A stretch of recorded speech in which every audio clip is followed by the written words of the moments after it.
El gran salón del Palacio de Fuego era un océano de murmullos, copas doradas y miradas vigilantes. Las columnas de ónix brillaban bajo la luz flotante de las esferas solares, y los músicos de cuerda alienígena tejían melodías etéreas mientras nobles de 30 mundos brindaban con hipocresía. El embajador humano Elías Ortega se sentía fuera de lugar, aunque su porte firme y mirada serena lo disimulaban bien. Su uniforme negro impecable, sin insignias ostentosas, contrastaba con los atuendos de los diplomáticos alienígenas. Él no hablaba mucho. Observaba. Había aprendido que en la corte imperial de Saleron, el silencio era una armadura más resistente que el acero. Pero su atención no estaba en la política esa noche. Estaba en ella. Lady Amara, la hija de la emperatriz, la mujer que parecía más un mito que una princesa, lo había mirado por primera vez hacía solo 4 días. Desde entonces, cada noche de banquete, su mirada lo buscaba. Su presencia era una contradicción constante, majestuosa y salvaje, templada como el hielo ceremonial de su mundo y al mismo tiempo ardiente como el magma que circulaba bajo las torres imperiales. Aquella noche, Amara llegó más tarde que de costumbre. Entró sola, sin la escolta tradicional, con una túnica roja como el pecado y los ojos delineados con sombra oscura. Su cabello largo caía libre sobre los hombros, algo inusual en la rigidez de la etiqueta imperial. Y caminó. No hacia su madre. No hacia los altos oficiales ni hacia el Consejo Estelar. Sino hacia él. Elías tragó saliva. Todo el salón notó su avance. Cada paso que daba Amara era un desafío directo al protocolo, una afrenta a siglos de tradición. Cuando llegó hasta su mesa, no pidió permiso. No habló con formalidades. Se detuvo a menos de 1 metro, lo miró a los ojos, y con voz clara, cargada de un temblor contenido que parecía nacer del vientre, dijo: «No me importa quién mire. Él es mío». Un silencio terrible cayó sobre la sala como una explosión sin sonido. Las plumas de los escribas dejaron de moverse. Los músicos cesaron. Las copas, a medio levantar, quedaron suspendidas en el aire. Uno de los ministros alienígenas más ancianos tosió, como si el aire se hubiera vuelto denso de pronto. Elías no supo qué hacer. Se quedó quieto, respirando lentamente, sintiendo los ojos de toda una galaxia clavarse en su cuerpo. Los centinelas de Amara, ubicados en los extremos del salón, tensaron los brazos. Las lanzas ceremoniales apuntaron ligeramente hacia él, imperceptible para cualquiera menos entrenado en la guerra. La emperatriz Eleonora, sentada en su trono de cristal vivo, no se movió. Solo su mirada destilaba una furia que podía fracturar planetas. Las grietas invisibles del poder se abrían bajo los pies de todos. Pero Amara no retrocedió. Subió lentamente sobre la plataforma central del banquete, entre fuentes de fruta estelar, bandejas de carne viva y copones con vino a su lado. Caminó sobre el mármol sin mirar a nadie más que a Elías. «No has dicho nada», susurró ella, con una sonrisa apenas dibujada. «Porque no sé si me acaban de condenar o de coronar», respondió él, apenas audible. Ella rió. Un sonido suave, vulnerable, íntimo. Luego, sin pedir permiso, lo tomó del rostro con ambas manos y lo besó. El beso fue breve, pero definitivo. En ese instante, no importaban los tratados interplanetarios, ni las costumbres sagradas, ni las cadenas invisibles que ataban a cada noble. Solo estaban ellos dos fuegos distintos que acababan de encontrarse y decidieron no apagarse el uno al otro. Cuando se separaron, Amara bajó lentamente las manos y se volvió hacia la emperatriz. «Ya no me arrodillaré. No por una corona vacía. No por una madre que me teme más de lo que me ama». Eleonora se levantó entonces, y todo el palacio se estremeció. Nadie recordaba la última vez que la emperatriz se había puesto de pie en un banquete. Con un simple gesto de su mano, los portales se cerraron con un sonido sordo y brutal. Las columnas temblaron. «Que se cierre el palacio», dijo con voz tranquila, pero más letal que cualquier grito. «Nadie entra. Nadie sale. Esta ofensa se paga con sangre». Uno de los guardias dio un paso adelante, levantó su lanza. Pero otro se lo impidió, apoyando una mano sobre su hombro, negando con la cabeza. Ese segundo guardia tenía los ojos húmedos. Algo, en lo profundo de su memoria, había sido despertado por la escena que acababan de presenciar. Y en lo alto de la sala, donde los murales contaban las conquistas de la emperatriz y el linaje dorado de su estirpe, las antorchas empezaron a apagarse una a una, como si el mismo palacio hubiera decidido guardar silencio. Amara se giró una vez más hacia Elías. «Prepárate», le dijo. Esto fue solo la primera piedra. Él asintió. No había escapatoria. Pero tampoco la deseaba. Y en ese momento, mientras los ecos del beso aún flotaban en el aire cargado de amenaza, algo antiguo y poderoso se puso en marcha. Un destino sellado. Una rebelión nacida del amor. Y un imperio, a punto de romperse. La torre violeta no tenía barrotes visibles ni cadenas expuestas. No las necesitaba. Cada pared estaba hecha con piedra de silencio, un mineral saleriano que suprimía las señales vitales de quien estuviera dentro. Nadie podía ser rastreado desde fuera. Era la prisión perfecta para alguien que, como Amara, era demasiado poderosa para ser confinada por medios tradicionales. La habían llevado allí durante la madrugada, sin juicio, sin ceremonia, como si fuera una prisionera más. Pero incluso los soldados que la escoltaron evitaron mirarla a los ojos. Uno tropezó al cruzar la entrada de la torre. Otro se detuvo frente a una estatua rota y no volvió a moverse durante minutos. Nadie quería admitir que estaban aterrados.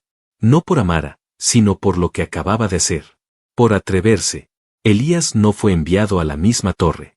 Fue llevado a una cámara diplomática que, en apariencia, no era una celda. Había vino, una cama decente y un asistente robótico silencioso que no respondía a ninguna orden. Pero 2 guardias armados se turnaban en la puerta, y su comunicador personal había sido desactivado. Lo llamaban invitado. Pero él sabía exactamente lo que era, una pieza peligrosa en un tablero donde no conocía las reglas. Pasaron 2 días sin noticias. Solo silencio. Elías se entrenaba con respiraciones lentas, repetía viejas canciones en su mente para mantener la concentración, memorizaba cada grieta en la pared como si su vida dependiera de ello. Tal vez lo hacía. Fue al tercer día, en plena madrugada, cuando oyó un leve crujido. No era el de una puerta. Era más profundo, como el lamento de una casa antigua. Se levantó de la cama y se acercó al muro norte de su habitación. Lo tocó. Piedra maciza. Pero justo al lado de su estante, una rejilla apenas visible titiló con un leve parpadeo de luz púrpura. Un símbolo ancestral apareció por un segundo, luego desapareció. Y entonces la escuchó. Elías. Su corazón se detuvo por un instante. Esa voz. Amara, ¿dónde estás? Sobre ti. 3 pisos arriba. Esta rejilla conecta nuestras torres. No lo saben. Es antigua, más vieja que el trono de mi madre. Él se acercó más. Pegó el rostro al metal. Su voz salía apagada, pero suficiente. ¿Estás bien? ¿Te han hecho daño? Nada que no mereciera por hablar con el corazón. ¿Y tú? ¿Sigues vestido o ya te han encadenado a una columna para entretener a los nobles? Elías sonrió. Era sarcasmo. Pero detrás del chiste, se percibía la preocupación. Verdadera, temblorosa. Estoy entero. Pero no entiendo nada. ¿Por qué lo hiciste? Un silencio breve. Luego, su voz bajó de tono. Porque me cansé de obedecer. Porque cuando te vi, sentí que, por primera vez, no tenía que fingir quién era. Elías se sentó en el suelo, con la espalda contra la pared. El tono de ella no era impulsivo. Era honesto. Dolorosamente honesto. Pensé que eras parte del juego, murmuró él.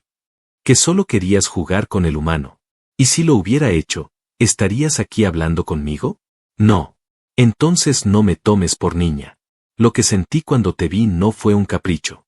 Fue como si algo dentro de mí me gritara que me estaba muriendo lentamente, y tú eras el único aire limpio que quedaba. Ambos callaron. Las palabras de Amara flotaban entre ellos, sin peso, pero imposibles de ignorar. Durante las noches siguientes, repitieron aquel ritual. A través de la rejilla, compartieron secretos, pensamientos, miedos. Amara le habló de su niñez, de los susurros prohibidos de su nodriza que le hablaba del linaje perdido de las reinas de sangre. De los castigos por llorar. De los sueños donde se veía corriendo, sin zapatos, por mundos que nunca había pisado.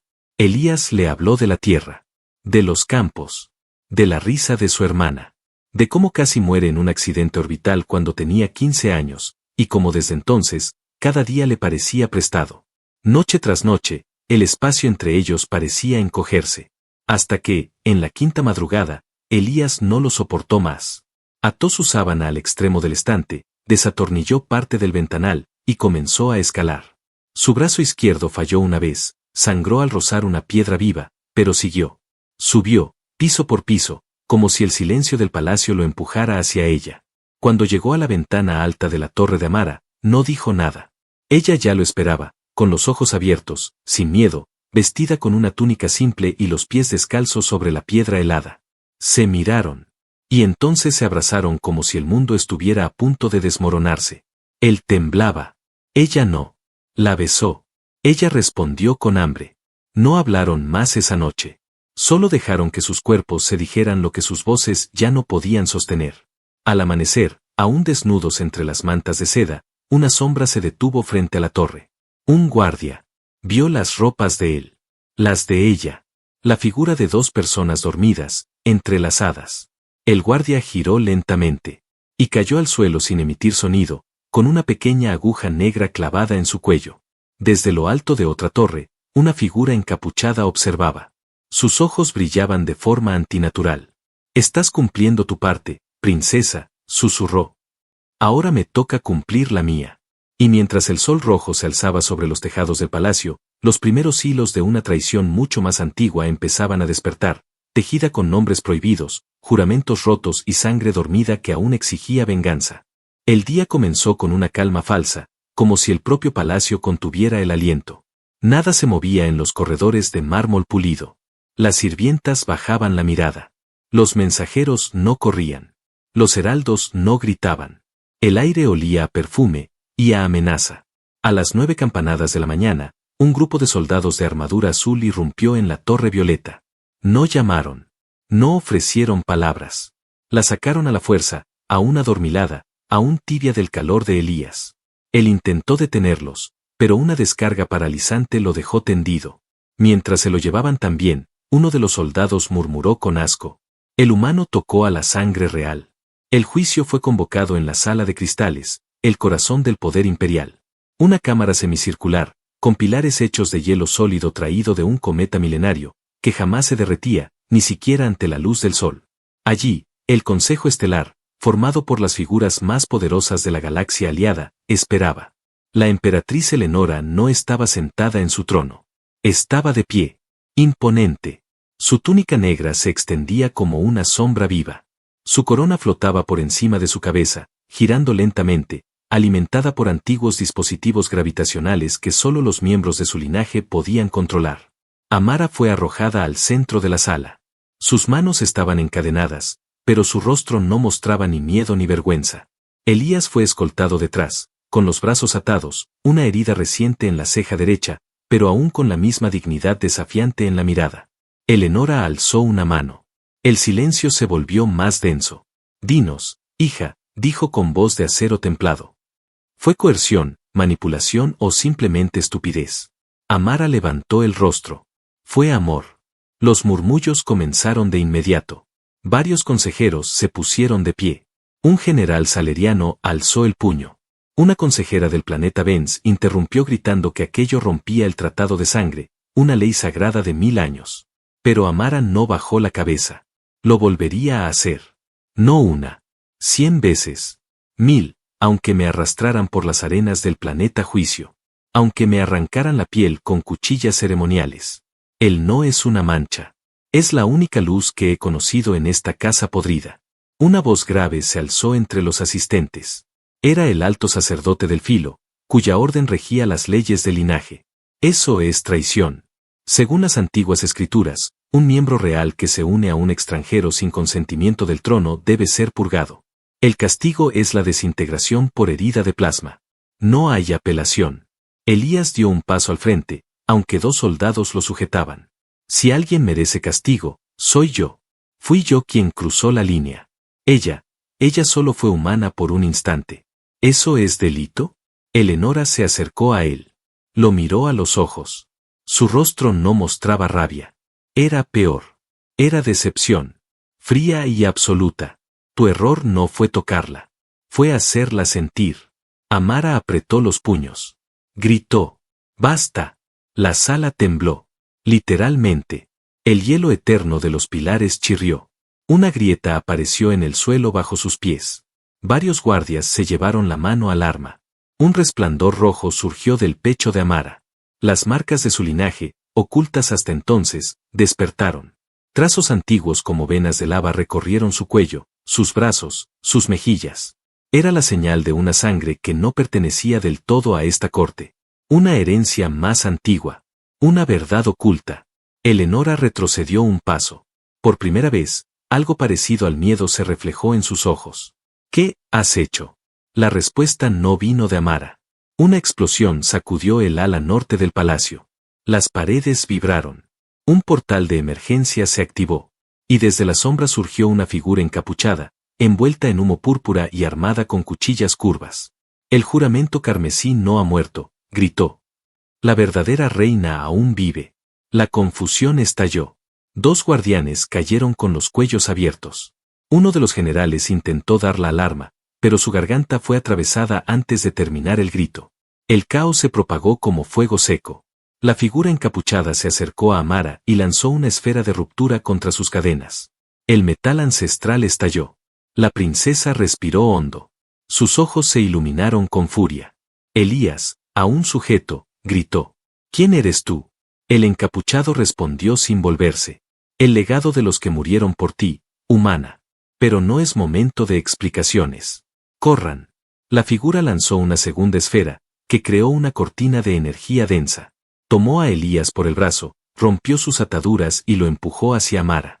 Ella lo sujetó y lo arrastró hacia un pasadizo que se abría bajo el altar del juicio. La piedra se desplazó como por arte de magia.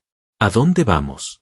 Preguntó Elías mientras corrían por túneles oscuros iluminados solo por cristales flotantes. Amara respiraba agitada, pero su voz era firme. A las montañas volcánicas de Narvael. Allí donde el linaje de mi madre no manda. Donde el mío puede despertar. Él la miró de reojo. ¿Qué eres exactamente? Amara sonrió. Una sonrisa herida, temblorosa. Soy la hija de una emperatriz, y de una rebelde que todos creían muerta. Soy la mentira más hermosa de este imperio.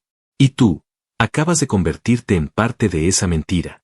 Detrás de ellos, muy lejos, otra explosión sacudió el suelo. El imperio de Saleron acababa de comenzar su caída. Y todo, por un beso.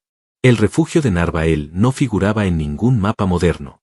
Oculto entre cumbres volcánicas vivas, cubierto por nieblas eternas y sellado por antiguas barreras energéticas, aquel lugar era una reliquia del tiempo en que el imperio saleriano aún no dominaba el sistema estelar.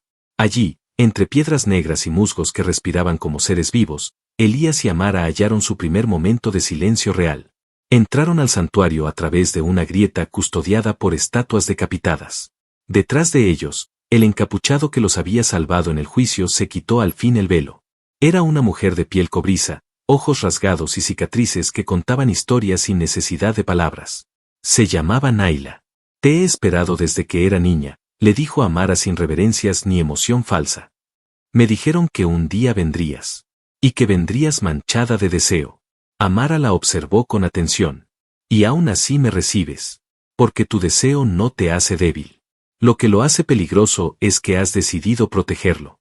Durante días, Amara y Elías descansaron en cámaras esculpidas bajo la roca viva.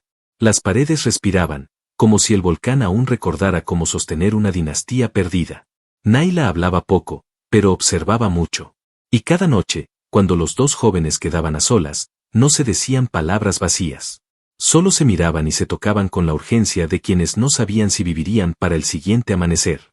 Esa noche, el cielo de Narvael se tiñó de un rojo más profundo que lo habitual. El calor bajo la montaña comenzó a subir. Elías lo sintió primero.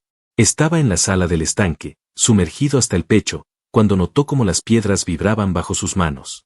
Amara llegó poco después, envuelta en una túnica ligera, la mirada más seria que nunca. Hoy, comenzamos, dijo, sin rodeos. Él salió del agua. No preguntó qué significaba. Solo la siguió. Caminaron por una galería estrecha, descendiendo espiral tras espiral, hasta llegar a una cámara circular, en cuyo centro ardía una llama blanca flotante. Allí, las paredes estaban cubiertas con símbolos antiguos, parecidos a los que habían aparecido en la piel de Amara durante el juicio. Pero ahora, esos símbolos comenzaban a reaccionar con su presencia, emitiendo pulsos de energía leve. Naila los esperaba en el centro del círculo. ¿Estás segura? Le preguntó a Amara. Ya no tengo el lujo de dudar. Lo que vas a despertar no podrá volver a dormirse. Amara se volvió hacia Elías. Ni yo. Entonces se desnudó. Elías contuvo el aliento. No por deseo, aunque su cuerpo ardía, sino por lo que vio. Las marcas en su piel ya no eran simples líneas. Eran ramas vivas. Circuitos de fuego que latían con cada emoción, con cada pensamiento. Amara se acercó al centro de la sala.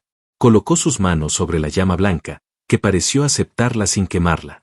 Y entonces gritó. Un alarido ancestral.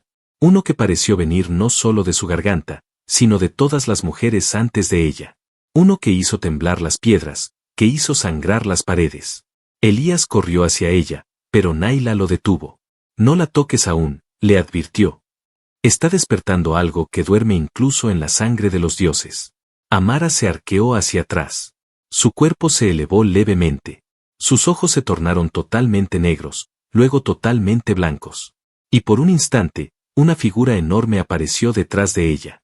Una sombra femenina, sin rostro, con 6 brazos extendidos. Una reina de otro tiempo. ¿Lo viste?, murmuró Naila. Es la madre de las madres. La que fue olvidada cuando Salieron decidió reescribir su historia. Has nacido bajo su signo. La figura se desvaneció. Amara cayó al suelo. Elías se liberó del agarre de Naila y la sostuvo en brazos. Ella respiraba. Sudaba. Sonreía. Ahora sí, soy completa. Elías la abrazó. Y por primera vez, sintió miedo real. No por lo que le harían a ella, sino por lo que ella ahora podía hacer. Esa noche, el amor entre ellos se hizo distinto. Más profundo. Ya no era una necesidad. Era una decisión. Ya no era un refugio. Era una causa. Se amaron en silencio, entre piedras ardientes y promesas sin palabras. Sus cuerpos se reconocieron como si fueran viejos amantes de otra vida. No hubo prisa. No hubo ansiedad. Solo la certeza de que, ocurriera lo que ocurriera después, ese momento sería su fuego eterno. Al amanecer, Naila entró con noticias. La emperatriz ha convocado a la Guardia de Fulgor. Están arrasando todo enclave aliado a sangre y fuego. Han matado a 5 clanes solo por sospechar que los ayudaban. Pero aún no han encontrado este lugar. Amara se vistió en silencio. Tomó una lanza antigua que colgaba sobre la entrada del santuario. Lo harán. Y cuando lleguen, ya no estaré sola. Naila asintió. ¿Y él? Señaló a Elías. Amara no dudó. Él peleará a mi lado. Elías dio un paso adelante. No tengo tu sangre. Pero tengo algo que no pueden entender. Amor. Y rabia. Amara lo miró. Sus ojos brillaban con una ternura peligrosa. Eso basta. Y así, mientras el cielo comenzaba a llenarse de naves que ardían como estrellas condenadas, Elías y Amara se prepararon para lo inevitable. Una guerra no por un trono, sino por el derecho a amar. Por el derecho a vivir sin cadenas. Y en las profundidades de Narvael, la sangre olvidada de una reina ancestral volvió a latir con fuerza.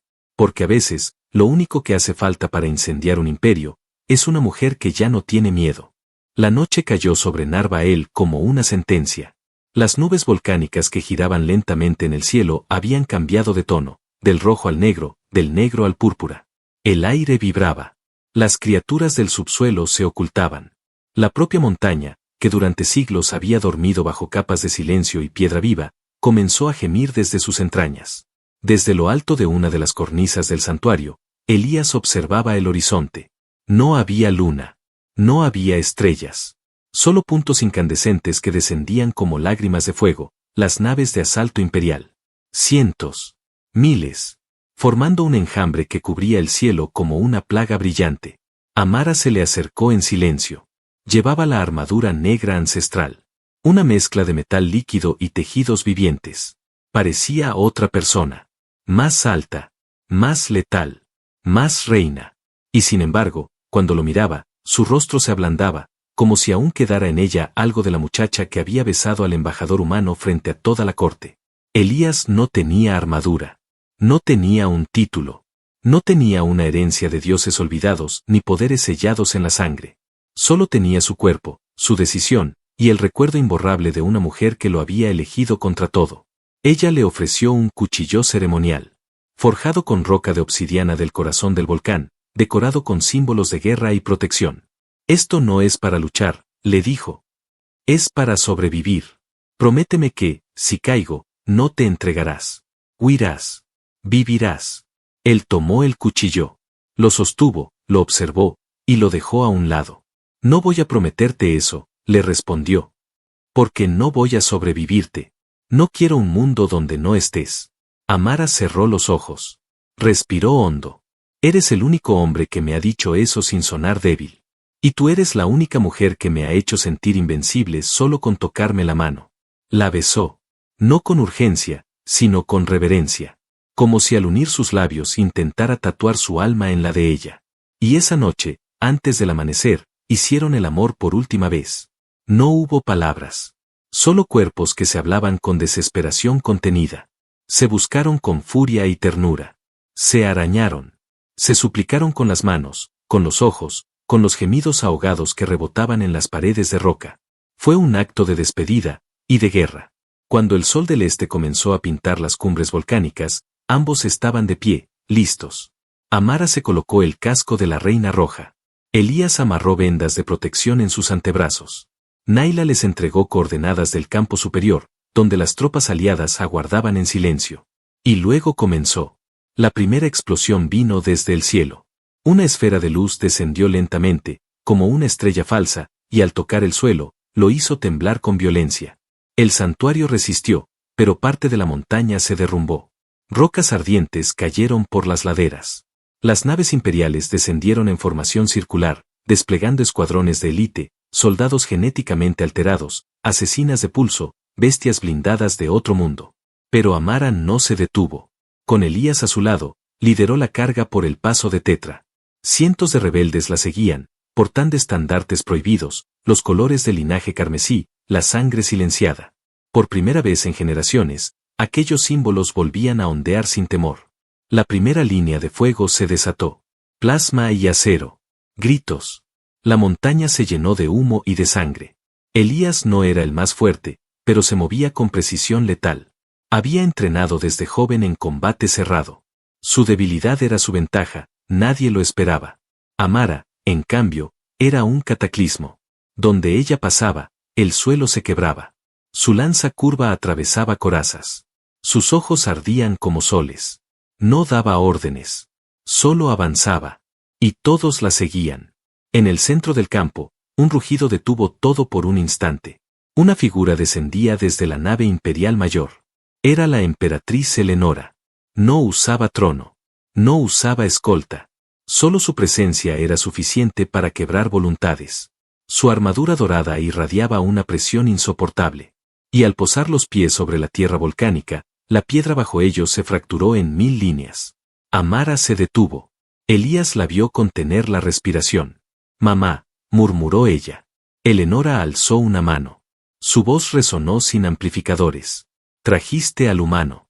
Te escondiste como una cobarde. Despertaste fuerzas que no comprendes. ¿Y todo eso, para qué? ¿Por amor?» Amara se quitó el casco. Su rostro estaba manchado de sangre, polvo y lágrimas. «Sí». Eleonora sonrió, sin alegría. «Entonces morirás por él. O viviré con él. Y tú, dejarás de ser reina». Ambas corrieron una hacia la otra. Las tropas se detuvieron. Madre contra hija. Reina contra heredera. Los filos chocaron. El suelo se estremeció. La batalla alrededor se disolvió en un segundo plano. Solo quedaban ellas. Una bailaba con rabia. La otra con dolor. Pero ambas querían una sola cosa, el final. Elías intentó acercarse, pero Naila lo detuvo desde lejos. Negó con la cabeza. «Déjala. Este duelo es más antiguo que tú. Más antiguo que nosotros». El combate duró minutos. O una eternidad. Y en el momento exacto en que Eleonora levantó su lanza para asestar el golpe final, Amara, sin aviso, dejó caer su arma. Abrió los brazos. Y gritó su nombre. «Mamá». Eleonora titubeó. Y esa grieta emocional fue suficiente. Elías, desde la distancia, lanzó el cuchillo ceremonial. No con fuerza. Con destino. La hoja rozó el aire, y se clavó justo en la muñeca de la emperatriz. Sangre real cayó sobre la piedra negra. Amara tomó la oportunidad. Se giró. Desarmó a su madre. Y en vez de matarla, la abrazó. La emperatriz quedó inmóvil. Por primera vez, no supo qué hacer. El campo entero quedó en silencio. Y entonces, El cielo volvió a llenarse de luz. Pero esta vez no eran naves enemigas. Eran las estrellas. Volvían a brillar. Como si, por un instante, el universo aprobara aquel acto de redención. El campo de batalla quedó inmóvil. El viento soplaba con fuerza entre las ruinas humeantes del paso de Tetra, llevando consigo el aroma metálico de la sangre, el polvo volcánico y la ceniza de las antiguas banderas imperiales que ardían lentamente en el suelo. Entre cuerpos vencidos y columnas de humo, solo una imagen seguía en pie, única, vibrante, inmortal, Amara abrazando a su madre derrotada. Eleonora no se resistía. No hablaba. Estaba quieta, rígida, como si una parte de ella acabara de quebrarse por dentro. Y esa grieta fue la entrada de la luz. La emperatriz cayó de rodillas. No como una prisionera, sino como alguien que, por primera vez en su vida, entendía el peso del amor. Levantó la mirada hacia su hija y la tocó en la mejilla con dedos temblorosos. No supe cómo amarte, susurró. Amara la miró a los ojos. No había rencor en su rostro. Solo la herida abierta de una hija que, pese a todo, aún deseaba ser perdonada. No lo necesitabas. Solo tenías que dejarme ser. Eleonora cerró los ojos. Entonces, sé. Reina. Mujer. Amante. Hija. Todo. No tengo más fuerza para impedirlo. Y con un gesto silencioso, desactivó su armadura. La corona flotante descendió y se apoyó sobre la piedra ardiente como si reconociera que su tiempo había terminado. Naila bajó su lanza. Las tropas del imperio, al ver a su emperatriz arrodillada, soltaron las armas. El sonido de las espadas y rifles cayendo al suelo fue como una luz suave, como una ola de rendición digna. No hubo vítores. No hubo celebración. Solo el silencio absoluto que precede a un nuevo comienzo. Elías corrió hacia Amara. La abrazó por la cintura y la alzó sin pensarlo, girándola como si el mundo ya no tuviera peso. Ella rió, una risa libre, sin carga. Le tomó el rostro entre las manos manchadas de polvo y le dijo en voz baja: «Sobrevivimos». No. Elías le sonrió. «Ganamos». Días después, bajo los cielos despejados de Narvael, se celebró la primera asamblea libre del sistema saleriano. Amara habló desde una terraza esculpida en cristal volcánico. No llevaba corona, ni armadura. Vestía de blanco, con los pies descalzos, como cuando era niña. «El imperio ha muerto», dijo con voz firme. «Pero no vamos a construir otro en su lugar. No quiero súbditos. No quiero obediencia ciega. Quiero aliados. Quiero respeto. Quiero paz». Y el pueblo, miles de voces, respondió con aplausos. No gritaban su nombre. Gritaban libertad. La emperatriz Eleonora, desde una columna distante, observaba en silencio. No intervenía. No gobernaba. Pero por primera vez, parecía, en paz. Amara descendió de la plataforma, tomó a Elías de la mano y se alejaron de la multitud. Subieron por el antiguo camino hacia el templo del horizonte, donde las parejas unían sus destinos desde antes de la conquista. Allí, solos, sin testigos, se juraron lo único que importaba. «No necesito votos sagrados», dijo ella, entrelazando sus dedos con los de él. «Solo necesito que cuando despierte, sigas aquí. Y que cuando cierre los ojos», dijo él, «lo último que veas sea tu rostro». La ceremonia fue sencilla. Ella le dio una hebra de su cabello. Él le ofreció una gota de su sangre. Un símbolo de vida compartida, de camino sellado sin cadenas. Esa noche, durmieron entre mantas ligeras, bajo el cielo despejado, donde las estrellas, finalmente, brillaban sin miedo. Pasaron los meses. Las viejas ciudades fueron restauradas, pero sin los ídolos de antes. Los templos se abrieron a todos los credos. El comercio floreció entre especies. Y cada vez que alguien preguntaba cómo comenzó todo, la respuesta era siempre la misma. Con un beso. Con una mirada que desafió a un imperio. Con un humano que no se arrodilló. Y con una princesa que eligió amar, antes que obedecer. Amara gobernó sin trono, sin cetro, sin corona. Gobernó con actos. Con justicia. Con fuego, si era necesario. Pero sobre todo, con amor. Y Elías, lejos de ser sombra, se convirtió en llama a su lado. Fueron padres. Amigos. Guerreros. Compañeros. Vivieron. Lucharon. Se rieron. Y cuando los años los alcanzaron, y los nietos llenaban los pasillos del palacio renovado, Elías solía contarles la historia. Un día, en medio de una sala llena de enemigos, Ella dijo, no me importa quién mire. Él es mío. Y nadie volvió a mirarme igual. Amara lo golpeaba suavemente en el brazo, fingiendo molestia. No exageres, viejo embajador. No lo hago. Tú me diste un mundo. Ella lo besaba en la mejilla. Tú me diste el valor de romper el mío. Y así, entre memorias y sonrisas, su historia quedó escrita no en mármol, sino en los corazones de quienes aprendieron que amar también es una forma de vencer. Fin.